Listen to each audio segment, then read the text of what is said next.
Welcome to the Tech Egg. Don't get scrambled. Enjoy the video. In this video, I will explain why Greece did not get Constantinople.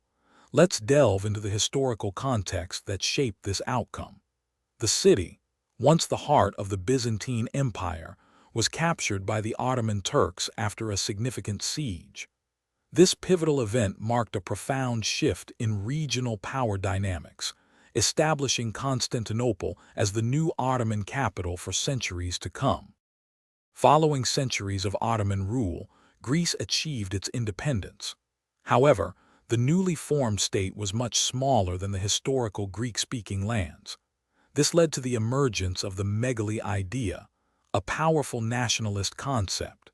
It envisioned a larger Greek state encompassing all ethnic Greeks, with Constantinople at its very heart, reflecting a deep historical and cultural aspiration.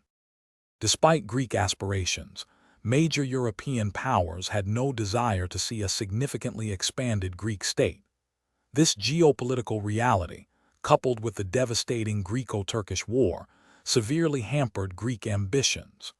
The conflict ended with a decisive Turkish victory, leading to the Treaty of Lausanne.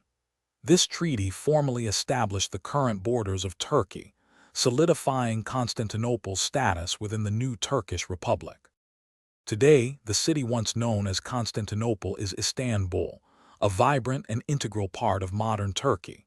The historical and political landscape ultimately prevented Greece from acquiring it, despite strong cultural ties and nationalist movements.